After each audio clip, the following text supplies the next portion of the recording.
Je bénirai le Seigneur en tout temps, sa louange sans cesse à mes lèvres. Je me glorifierai dans le Seigneur, que les pauvres m'entendent et soient en fête. Magnifiez avec moi le Seigneur, exaltons tous ensemble son nom. Je cherche le Seigneur, il me répond, de toutes mes frayeurs, il me délivre. Qui regarde vers lui resplendira, sans ombre ni trouble au visage. Un pauvre crie, le Seigneur entend, il le sauve de toutes ses angoisses. Voilà, donc je suis heureux d'être parmi vous parce que ma vocation elle a été aussi bercée par Abba. Alors c'était les années 2001-2004, ça vous semble très très loin. Mais cet apprentissage de la prière à travers l'adoration, dans la fidélité, une fois par semaine, l'expérience des cénacles aussi ont été une terre importante pour moi pour mûrir ma vocation contemplative et apostolique. C'est que le Carmel a vraiment ce service de la prière au cœur de l'Église, non pas parce que c'est bien de prier, mais comme une mission cachée au centre de l'Église. Et on voit à travers le mystère de la petite Thérèse comment une mission cachée comme ça porte une fécondité incroyable pour la mission. Thérèse a porté particulièrement la mission de 2 missionnaires dans le monde, et s'il a été nommé copatronne des missions, c'est bien pour montrer que sa vie contemplative cachée, dans son Carmel normand, a fait exploser la gloire pendant tout le XXe siècle et jusqu'à nous. Je voudrais tout simplement partir aujourd'hui, puisque c'est la fête de la présentation de Jésus au Temple, du mystère de la lumière, qui est assez cher à Abba, à travers ce mystère de la contemplation du Christ dans l'Eucharistie, qui regarde vers lui resplendira. Nous fêtons le Christ comme lumière des nations, c'est la phrase de Siméon que l'on chante tous les soirs au complis. Maintenant, Seigneur, tu peux laisser ton serviteur s'en aller en paix selon ta parole, car mes yeux ont vu le salut que tu prépares, lumière pour éclairer les nations. D'où le mot de chandeleur, procession des lumières, etc. Le Christ lumière, mais pas une lumière isolée, à part, mais ce Christ lumière qui se transmet jusqu'à nous pour, comme dirait saint Paul, pour que nous devenions à notre tour des enfants de lumière. Vous êtes la lumière du monde, dit Jésus en Matthieu 5. Il est la lumière du monde, mais nous aussi nous devons devenir lumière du monde. Alors je vais exprimer 2 images qui peuvent rendre compte de ce mystère de la lumière à travers le chemin de la prière. Ce sont 2 images utilisées justement par les saints du Carmel. Le premier par Sainte Thérèse d'Avila, qui est la grosse référence sur l'oraison, si vous ne savez pas où aller chercher Sainte Thérèse d'Avila, dont on va fêter le 28 mars au passage le 500e anniversaire. Voilà, grande fête, il y aura une messe solennelle à Saint-Joseph-des-Carmes, présidée par le cardinal André XXIII. Sainte Thérèse d'Avila, qui est accessoirement aussi la première femme docteur de l'Église. C'est quand même pas mal, quoi. Première femme docteur de l'Église, mère des spirituels, la grande référence en matière de prière. Sainte Thérèse de Jésus, c'était son nom au Carmel, Sainte Thérèse de Jésus, utilisait une belle image au début de son grand livre, son chef-d'œuvre spirituel qui s'appelle le livre du château intérieur, ou des demeures. Elle utilise cette image pour parler de l'être humain. Et elle dit l'être humain, qui est-il au fond ? Parce qu'elle constate au fond le grand drame de nos vies, que saint Augustin en son temps constatait déjà, qu'au fond nous ne savons pas vraiment qui nous sommes. Et que malheureusement nous-mêmes et la majorité des gens passent à côté, au fond, de leur dignité essentielle, du mystère de leur personne. Et sainte Thérèse commence cet ouvrage en disant, mais au fond nous vivons parfois comme des bêtes, alors que nous sommes appelés à une gloire incroyable. Et même si nous savons intellectuellement que nous sommes dignes de Dieu, que nous sommes capables de Dieu, nous n'en tirons pas les conséquences les plus pratiques dans notre vie spirituelle, même quand on est chrétien. Et elle s'étonne de cela au début de ce livre, et elle crie vers le Seigneur en disant « Comment est-ce que c'est possible ça ?» Voilà. Tu es venu faire ta demeure en nous et nous ne le savons pas. Alors l'image qu'elle utilise au début de ce livre, elle utilise, parce qu'on est à la fin du Moyen-Âge, puis elle vit à Avila, qui est une ville très médiévale, avec ses grands remparts, on va dire y aller cet été, et elle va utiliser cette image du château. L'être humain est un château, mais fait d'une matière particulière, un château de cristal. Un château de cristal, donc il y a une dignité toute particulière, une grandeur, une force particulière. Et Thérèse dit, au fond, au centre de ce château, il y a quelqu'un qui est là, la présence de Dieu en nous, par sa création, même avant le baptême, dit Thérèse, même de par sa création, fondamentalement, tout être humain est habité par la présence de Dieu. Intéressant pour la mission, au passage. Oui, même dans la mission, même celui qui n'a pas la foi, même celui qui n'est pas baptisé, quelque part Dieu demeure en lui d'une manière mystérieuse. Quand je me présente devant lui, je dois me présenter devant le sanctuaire de Dieu aussi. Et Thérèse utilise une image pour décrire cette présence de Dieu. Elle dit Dieu est en nous comme un soleil. Comme un soleil. Mystère de lumière, donc, et qui va très bien fonctionner, en fait, avec le château de cristal. Parce que, évidemment, quelle est la qualité particulière du cristal, outre sa dignité et son prix, c'est de laisser passer la lumière. Laisser passer la lumière, et à travers ce symbole anthropologique, ce symbole humain de ce qu'est un être humain, Thérèse dit bien que notre vie consiste essentiellement à laisser passer la lumière de Dieu dans notre vie. Et qu'au fond, rayonner, c'est quoi ? C'est ça. C'est ça. Cette image assez simple, fondamentale, mais en même temps très belle. Nous avons en nous, au centre de nous-mêmes, dit Thérèse, nous sommes une sorte de château avec des demeures presque concentriques, les plus intérieures, et dans la 7e demeure, au centre de nous-mêmes, il y a cette présence du soleil divin, le Christ, Seigneur, qui veut rayonner sa gloire dans nos vies. Mystère de la transfiguration.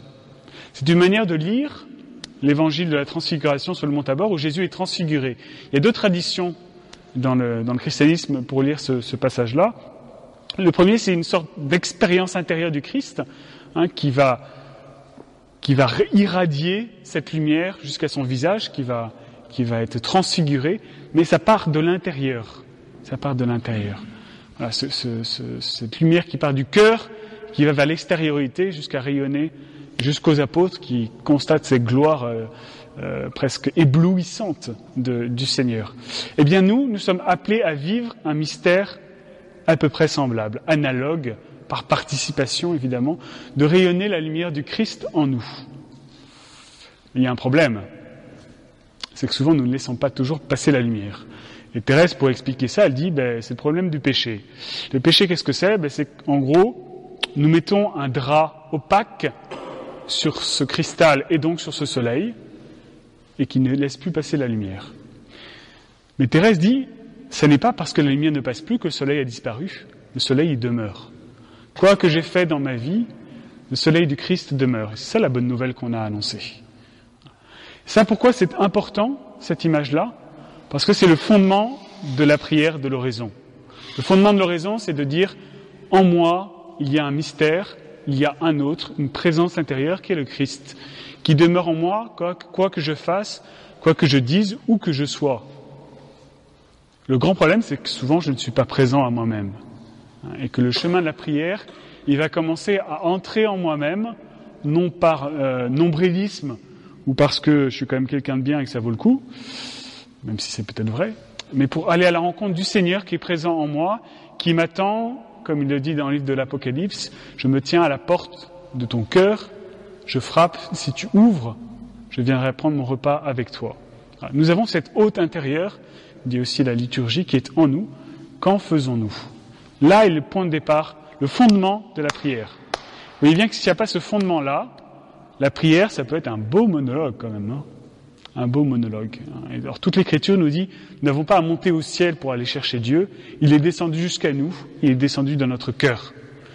Et ça, cette présence, elle est raffermie quelque part lorsque, à la messe, nous communions dans l'Eucharistie. Le Christ, dans le Saint-Sacrement que vous adorez chaque mercredi, c'est pas un Seigneur qui est simplement extérieur à vous, que vous regardez de l'extérieur. Dans l'hostie, c'est ce Jésus qui vient à vous pour se donner, pour être assimilé par vous dans la prière et pour vous ouvrir un chemin, pour devenir cette présence intérieure. Voilà. Première image de la lumière, vous voyez, qui donne cette image d'une transfiguration. Nous sommes appelés à devenir cette lumière du soleil pour irradier, et ce chemin est possible parce que Dieu est présent en nous. Et dans notre vie de prière, il faudra toujours s'appuyer dans la foi, on est dans le domaine de la foi, sur cette présence de Dieu en nous. À chaque début du temps de prière, me rappeler dans la foi que le Christ m'est présent, mais plus intime à moi-même. Si je passe par-dessus cette étape dans ma vie de prière, c'est sûr que je vais être dans le monologue, c'est sûr que je vais avoir du mal à entrer. Il y a un sas, qui est ça ce qu'on appelle le recueillement dans la tradition spirituelle, où je vais recueillir mon être pour être présent au Seigneur, qui est présent au centre de moi-même, pour aller vers ce soleil, pour que mon visage soit transfiguré et que ça porte du fruit dans la mission. Première image, donc, pour évoquer cette lumière, l'image du soleil, du plus intérieur vers le plus extérieur. Image de l'intériorité. L'intériorité chrétienne est une intériorité habitée. Ça fait une très grande différence par rapport à des approches de l'extrême-orient, du bouddhisme et autres, qui ont peut-être des choses à nous apporter, mais qui ne sont pas des intériorités habitées. Et donc, du coup, je vais au centre de moi-même et je me trouve moi-même, ou je trouve du vide. Mais dans la foi chrétienne, quand je vais au centre de moi-même, ça n'est pas une fuite, parce que je trouve un autre qui est le Christ qui me renvoie vers les autres. Vous voyez, toute la cohérence et la beauté de notre foi. La deuxième image que je vais utiliser, elle est utilisée par l'autre grande figure du Carmel, Saint Jean de la Croix, qui avec Sainte Thérèse d'Avila réformé le Carmel au XVIe siècle en Espagne, lui aussi docteur de l'Église, un des très grands poètes espagnols du XVIe siècle. Jean de la Croix est très connu parce qu'il a beaucoup écrit sur les difficultés de la vie de prière, notamment ce qu'il appelle la nuit obscure, la noche oscura, dans lequel il nous semble que Dieu est loin, est absent, notamment quand on traverse des grandes phases de sécheresse, et on se dit, mais où est donc passé le bon Dieu ? Et il nous donne plein de repères pour apprendre à interpréter de manière juste notre ressenti. Le grand drame, souvent, dans notre vie de prière, c'est que si on ne se forme pas, avec toute la tradition que l'on a, des saints en général, on interprète mal notre expérience et notre ressenti, et on se plante. Et on se plante et ça nous fait souffrir et on perd du temps et on n'avance pas. Parce qu'on ne s'est pas formé. Être chrétien, c'est entrer dans une tradition et avoir la joie d'avoir autant de saints qui, avant nous, de docteurs de l'Église, qui ont déjà balisé le chemin. Ne cherchez pas à réinventer l'eau chaude en vous disant je sais. Voilà. Renseignez-vous sur tout ce que la tradition chrétienne a déjà à nous apporter. Et Jean de la Croix, il utilise cette image du feu. Il dit, au fond, c'est le Carmel, tradition du Carmel, donc qui date du XIIIe siècle en fait, qui a commencé sur le mont Carmel, sur les traces du prophète Élie. D'ailleurs, c'est un carme qui va prêcher la retraite de carême au pape François sur la figure du prophète Élie. Le prophète Élie, c'est l'image du feu, le feu qui descend du ciel, à la fois pour dévorer les méchants païens, mais aussi pour ce zèle, pour exprimer ce zèle. Je suis empli la devise principale du Carmel, c'est « Je me tiens devant toi, Seigneur, et je suis empli d'un zèle ardent pour toi, Dieu Sabaoth. » Eh bien, cette image du feu, c'est ce que nous devons devenir aussi, devenir lumière, c'est devenir ce feu intérieur qui est le feu de l'Esprit Saint, qui tombe sur nous et qui nous rend apôtres, comme à la Pentecôte. Pour la mission, si vous n'avez pas le feu en vous, ça va être difficile. Il faut allumer le feu à l'intérieur de vous-même. Et comment vous allez faire ? Et même il faut aller plus loin, dit Jean de la Croix, notre vie chrétienne, elle est appelée à la sainteté. Et la sainteté, c'est quoi ? C'est devenir ce feu. Dieu, au fond, est lumière, Dieu est feu, et dit Jean de la Croix, et puis toute la tradition avec lui, notamment tout l'Orient orthodoxe, nous sommes appelés à être divinisés.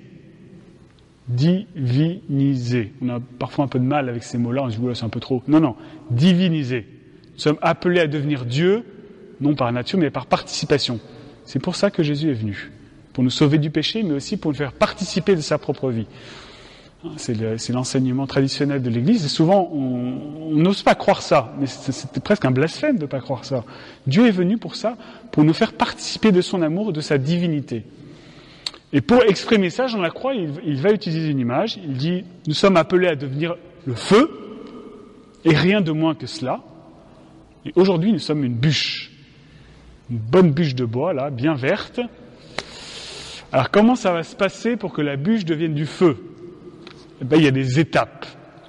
Et c'est une image qu'utilise Jean de la Croix dans son livre sur la nuit obscure pour dire comment on arrive de la bûche verte, là, à la braise qui brûle, que sont les saints. Eh bien, on va mettre la première opération, en fait, on va mettre la bûche dans le feu. Et l'oraison, c'est ça. L'oraison, c'est je prends la bûche que je suis et je mets dans le feu de l'Esprit Saint. Et qu'est-ce qui se passe ? Ça commence à crépiter. Il se passe des choses, ça réchauffe, ça fait du bien, c'est sympa, ça fait des bonnes choses, ça me rend heureux d'être là parce que ça me réchauffe. Donc première étape, Dieu nous séduit. Dieu nous séduit, Dieu nous fait avancer dans la prière. Bien, jusque-là tout va bien. Et puis après l'addition de la croix, ça se gâte. Ça se gâte parce que la flamme commence à attaquer l'écorce, et puis la bûche, un peu plus. Et la bûche, elle devient noire. Elle commence à perdre son verre, elle commence à suinter aussi son humidité. Ça la fait un peu souffrir, quoi. Et elle a l'air même moins belle qu'avant. Donc elle a l'impression qu'elle recule, au fond, qu'elle a perdu quelque chose par le contact avec Dieu. Exemple parfait de mauvaise interprétation de sa vie de prière. Je sens rien, il se passe rien, c'est nul, donc j'arrête. Erreur fondamentale. Alors que justement, Dieu est en train de travailler avec un niveau de plus grande profondeur et le Seigneur demande à se laisser faire. À se laisser faire parce qu'il est en train, de nous transformer en plus grande profondeur. Mais autour de l'image du soleil que j'avais utilisé, c'était l'image de la transfiguration. Je suis transfiguré, je laisse passer la lumière. L'image que j'utilise avec la bûche et le feu, c'est l'image de la transformation. L'image de la transformation, c'est radical. C'est-à-dire que Dieu vient transformer notre être. Et c'est tellement radical qu'il va falloir qu'il attaque, si je puis dire, nos racines marquées par le péché pour pouvoir transformer l'intérieur. Et ça va pas être une petite opération, c'est une opération chirurgicale. Vous voyez ? Et donc, Jean Lacroix dit, il y a toute cette phase dans la vie spirituelle qu'il faut connaître, parce que, pour bien la comprendre, où je me dis, oulala, c'est un petit peu difficile, mais en fait, il faut lui dire, mais non, c'est difficile parce qu'effectivement, l'Esprit Saint est en train de travailler en profondeur, et en train de transformer ma nature pour pouvoir me rendre pareil à lui-même. Et puis, petit à petit, c'est comme ça que le feu va prendre, que les parties obscurcies vont devenir des braises, petit à petit consumées, et ensuite faire partie du feu et presque se confondre avec le feu lui-même. C'est ce que les saints appellent l'union des volontés. C'est-à-dire que ma volonté humaine est devenue conforme à la volonté de Dieu. La sainteté, c'est quoi ? C'est ça. La sainteté, c'est pas de sentir ceci ou de sentir cela, c'est pas avoir des grands élans affectifs ou mystiques, c'est de, si je puis dire, naturellement faire la volonté de Dieu. Je suis plus à me dire c'est quoi la volonté de Dieu, c'est ça. Par l'Esprit Saint qui habite en moi, je suis tellement transformé en feu que je la fais presque spontanément. Et Sainte Thérèse d'Avila va même jusqu'à dire, dans les saints, c'est-à-dire dans ceux qui sont complètement unis à Dieu, dans ce qu'elle appelle les septièmes demeures, au fond, c'est l'âme qui commande à Dieu tour à tour. Il faut quand même être sacrément gonflé pour dire ça. Et comme les docteurs de l'Église, je suis couvert, c'est bon. C'est-à-dire que c'est, en fond, cette profonde communion avec le Christ qui nous a tellement transformés en lui qu'après, la liberté, c'est parti. Et on voit Sainte Thérèse d'Avila, c'était une femme libre, à presque vous gêner tellement elle était libre avec le Seigneur. Cette liberté des enfants de Dieu qui sont allés jusqu'au bout. Mais vous voyez, ça passe par ce chemin de la prière, ce chemin de l'oraison, qui est fait d'étapes et de transformations, de combats. Donc c'est une autre manière de montrer qu'il y a des combats.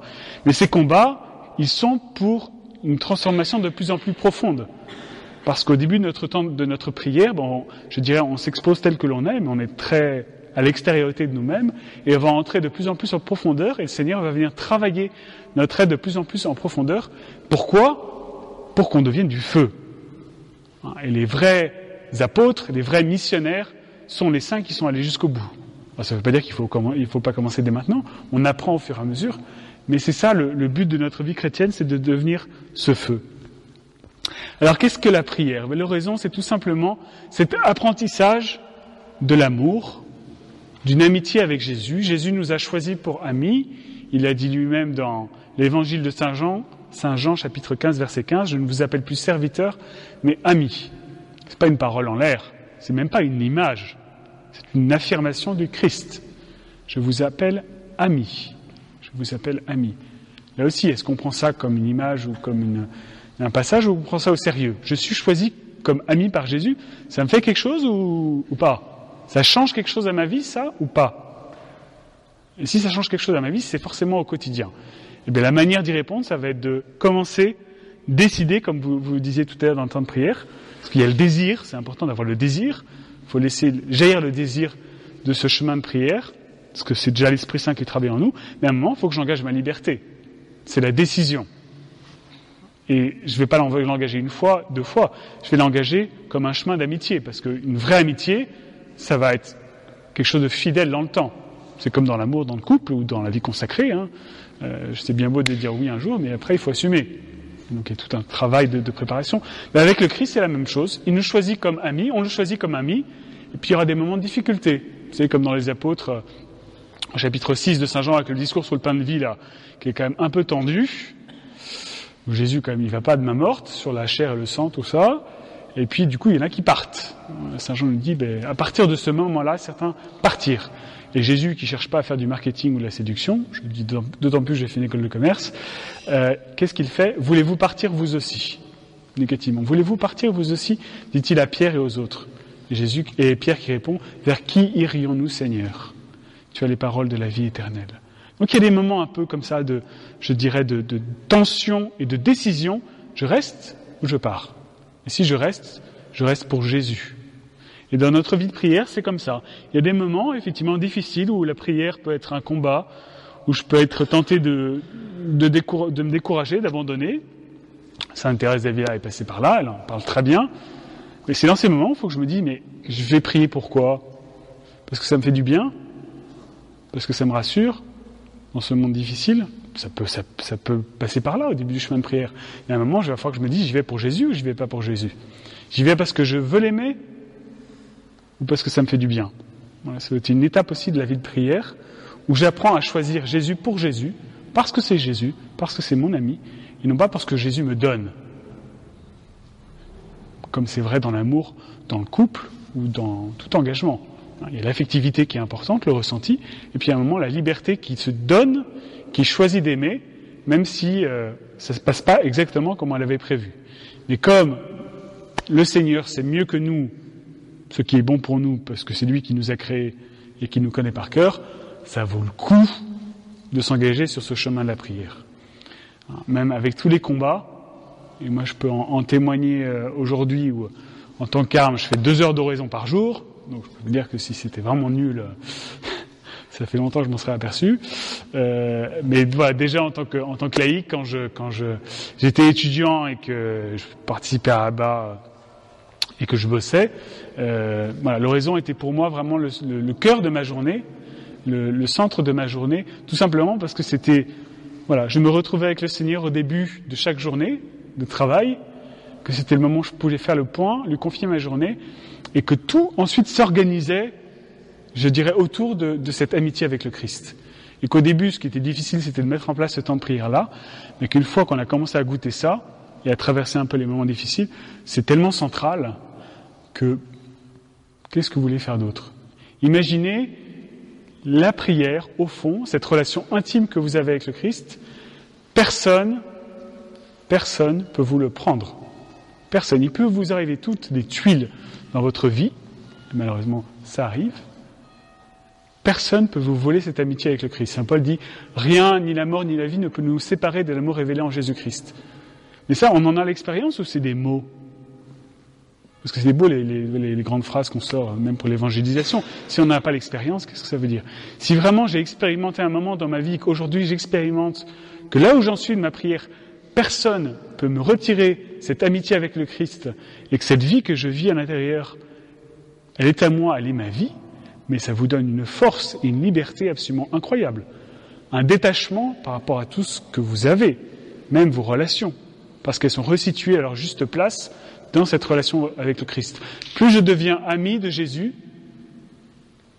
plus mes amitiés vont changer, parce qu'elles vont toutes s'ajuster les unes avec les autres, centrées sur la vie du Christ en moi.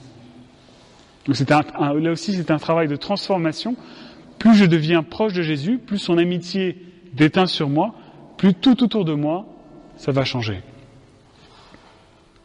Et moi, je peux vraiment témoigner sur mon chemin comment, voilà, ce choix de l'oraison, même en tant que laïque, indépendamment du choix de la vie consacrée, a été un chemin de transformation de mon être, parce que le Seigneur, petit à petit, m'a guidé, m'a montré les zones de ténèbres dans ma vie que je voulais pas voir en face, parce que le Seigneur est très bon pédagogue, donc il va mettre le spot ici, et puis là, paf, paf, paf. Alors souvent, ça fait pas toujours du bien, sur le coup, On se dit, oulala, j'avais pas vu ça. On referme le tiroir. Mais si le Seigneur vient sortir le tiroir, c'est pour dire ça, il faut que ça soit sauvé, ça. Il va falloir sauver ça. Si tu restes avec ce boulet-là, ben, comment tu vas pouvoir avancer dans ta vie chrétienne? Donc voilà comment l'oraison est un chemin de transformation, parce que le Seigneur vient nous montrer nos lieux de conversion petit à petit, sur le chemin, parce que le Seigneur est un très bon pédagogue, il ne nous demande pas plus que ce que nous pouvons porter, mais peu à peu, il nous transforme, il nous fait ressembler de plus en plus à ce qu'il est, et c'est ainsi que nous devenons peu à peu, dans sa lumière, nous-mêmes lumière, pour être des témoins pour notre monde. Mais ça, c'est pas toujours de manière extraordinaire, c'est dans la fidélité au quotidien. Le plus important, et c'est vraiment ça que je vous demande de retenir ce soir, même si vous le saviez certainement avant, mais c'est pas grave, c'est vraiment la fidélité et la fermeté dans l'engagement à la prière qui change une vie. C'est pas ce que je ressens. Ce que je ressens peut être important, et le Seigneur peut me donner des grâces à tel ou tel moment, mais l'amour, il se prouve, il s'éprouve dans la fidélité au quotidien et dans la durée. Et c'est ça qui va vous transformer ou pas vous transformer. Il y aura des combats, ça fait partie du chemin, mais les combats, c'est toujours le signe qu'il y a un enjeu et qu'il se passe quelque chose, donc c'est plutôt bon signe. Voyez. Mais l'important, c'est de s'accrocher à la main du Seigneur, de ne pas la lâcher coûte que coûte. Moi, je dis souvent, il faut être ferme dans la fidélité et très souple sur les manières de faire. C'est-à-dire que votre manière de prier, il y en a autant que vous êtes. Puisque comme c'est une relation avec Jésus, ben, ça ne peut pas être pareil que le voisin. Alors, au début, il y a des repères, s'appuyer évidemment sur la parole de Dieu, c'est fondamental, apprendre à entrer en soi, apprendre à faire silence, apprendre à parler à Jésus, à écouter sa parole. Ça peut s'appuyer sur différentes manières de faire, sur son corps, à bien respirer pour passer plutôt du mental au cœur profond. Surtout aujourd'hui, on est quand même très dans le cérébral, là. Et le problème, c'est qu'on croit que la prière, c'est du mental. C'est je vais me concentrer. Non, c'est tout notre être qui prie. Donc, il faut apprendre à descendre au niveau de notre cœur profond. Et pour cela, utiliser peut-être la respiration, la manière dont je me pose. Le Seigneur s'intéresse à toute ma personne, pas simplement à mon cerveau, à mon mental ou à mes belles pensées. Ça s'intéresse de Jésus, ça s'intéresse de David, dit, l'important dans la prière, c'est pas de penser beaucoup, c'est d'aimer beaucoup. Et ça nous dit un point qui est important, c'est que je n'ai pas à évaluer la puissance de ma prière. C'est pas mon boulot, c'est le boulot du Seigneur. Donc je vais dire, aujourd'hui c'était super, hier c'était nul. Non, ça c'est un réflexe, excusez-moi, de païen. Le réflexe du Seigneur, c'est de dire, Seigneur, je te donne ce que j'ai. Si c'est nul, ben je te l'offre quand même, et ça suffit. Voilà. Le dernier réflexe de la prière, et je finirai par là, c'est l'offrande. J'offre ma prière telle qu'elle a été, même si à mes yeux elle a été nulle, c'est pas grave. J'ai donné du temps, ça c'est objectif. J'ai donné du temps, c'est la preuve de mon amour pour Dieu, et c'est le minimum que je puisse faire pour le Seigneur. Si je donne ce temps-là, j'ai la certitude que même si j'ai pas été très présent parce que je suis parti dans 50 directions, au moins j'ai donné ce temps-là, et j'ai permis au Seigneur quelque part, dans ce quart d'heure que je vais donner aujourd'hui, de lui laisser un espace pour qu'il me touche et qu'il me travaille. Si j'ai fait ça, je peux me dire en conscience, ben voilà, quelque part, j'ai prouvé mon petit amour au Seigneur, c'était peut-être pas extra, mais c'est objectif. En revanche, ben, si je fais pas ça, le Seigneur est libre de faire ce qu'il veut, mais je coopère aussi à cela. Voilà pour ce que je voulais vous dire ce soir, et vraiment un encouragement à garder ce mystère de la lumière, notamment quand on traverse des moments d'obscurité, en se disant les moments d'obscurité, les moments difficiles, ils sont toujours la partie émergée de l'iceberg, qui sont le révélateur de ce que je vis en profondeur. Et donc, il faut que je m'accroche à cet appel, à la transfiguration qui m'est donnée, et notamment à la main de la Vierge Marie. Alors, on a une belle icône qui est ici, avec les mystères du rosaire. Marie comme la femme intérieure, dit Jean-Paul II, celle qui nous guide sur les chemins de la prière, celle qui a été en communion avec le Christ du début jusqu'à la fin, qui n'a pas lâché Jésus quand ça commençait à se gâter, parce que c'était moins bien qu'avant, au pied de la croix.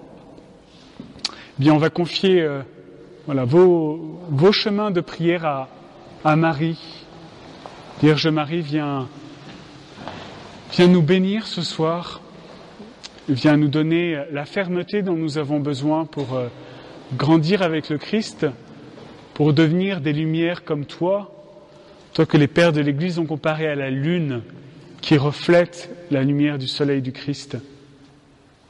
Sois à nos côtés comme cette présence discrète, Vierge Marie. Dans le silence, apprends-nous à prier comme toi-même tu as prié. Et dans la confiance, nous te chantons.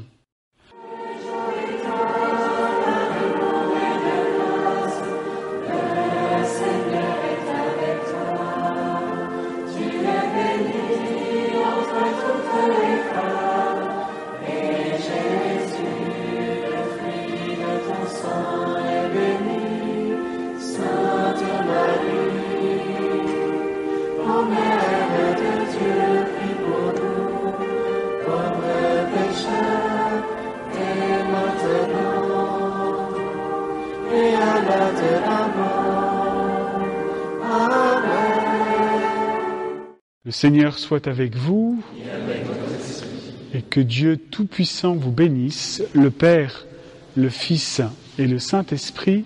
Amen. Bénissons le Seigneur, nous rendons grâce à Dieu.